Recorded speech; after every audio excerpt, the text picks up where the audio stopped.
നമ്മള് ആരാധനക്രമത്തില്, ദൈവശാസ്ത്രത്തില്, പാരമ്പര്യത്തില്, നമ്മുടെ തനിമയിലൊക്കെ പിടിച്ചു നിൽക്കാൻ മനസ്സില്ലാണ്ടും അത് പഠിക്കാൻ തയ്യാറില്ലാതും നമ്മൾ നിൽക്കുകയും വിഭജിക്കപ്പെട്ട് അനൈക്യത്തിൽ നമ്മൾ കഴിയുകയും ചെയ്യുമ്പോൾ നമുക്ക് പുതിയ രാഷ്ട്രീയ പാർട്ടികൾ രൂപീകരിച്ച് സ്വർഗത്തിലെത്താമെന്ന് കരുതുന്നത് ഒന്നും നടക്കാൻ പോകുന്ന കാര്യമില്ല, യാതൊരു അർത്ഥവുമില്ല.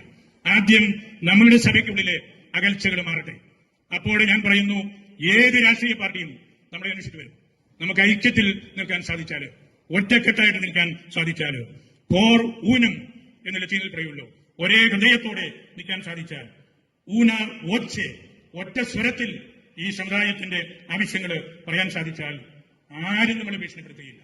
നമ്മളൊരു പുത്തൻ രാഷ്ട്രീയ പാർട്ടിയെയും അന്വേഷിച്ച് ഒരിടത്തോട്ടും പോകേണ്ട കാര്യമില്ല. ആവശ്യക്കാരെല്ലാം ഈ സഭയുടെ കാര്യസ്ഥന്മാരുടെ അടുത്ത്, നിങ്ങളുടെ അടുത്ത്, നമ്മുടെ അടുത്ത് വന്ന് ആവശ്യങ്ങൾ പറയും, നമ്മുടെ കാര്യം നടക്കും. നമുക്ക് പറ്റാത്ത കാര്യങ്ങൾ നമ്മൾ മറ്റുള്ളവരുടെ മേൽ കയറ്റിവെച്ച് ഇവിടെ 100 കണക്കിന് പാർട്ടികളുള്ള സ്ഥലത്ത് നമ്മൾ അതിലേക്ക് ഇടപെട്ട് അതൊക്കെ ചുമ്മാ അന്യായങ്ങൾ പറയുന്ന പോലെയാണ് എനിക്ക് തോന്നുന്നത്. നമ്മളുടെ ശിഥിലീകരണം നമ്മൾ മാറ്റിയെടുക്കണം. നമ്മളെ കാണുമ്പോൾ ദൈവത്തെ കൊണ്ടു നടക്കുന്ന ഒരു ജനമാണിത് എന്ന് മറ്റുള്ളവർക്ക് മനസ്സിലാകണം. അപ്പോഴാണ് നമുക്ക് ഈ രാജ്യത്ത് മഹത്വമുള്ള ഒരു സമൂഹമായിട്ട് ജീവിക്കാനും പെരുമാറാനും സാധിക്കുന്നത്. അല്ലാതെ കിട്ടുന്ന കാര്യങ്ങൾ കൊണ്ട് എന്താണ്? കാട്ടുമുയലിനെയും കാട്ടുപന്നിയെയും വെടിവെച്ച് പിടിച്ചു തിന്നാൻ നമുക്ക് സാധിക്കണം. ഇതൊക്കെ എത്രയോ നിസ്സാരമായ കാര്യങ്ങളാണ്.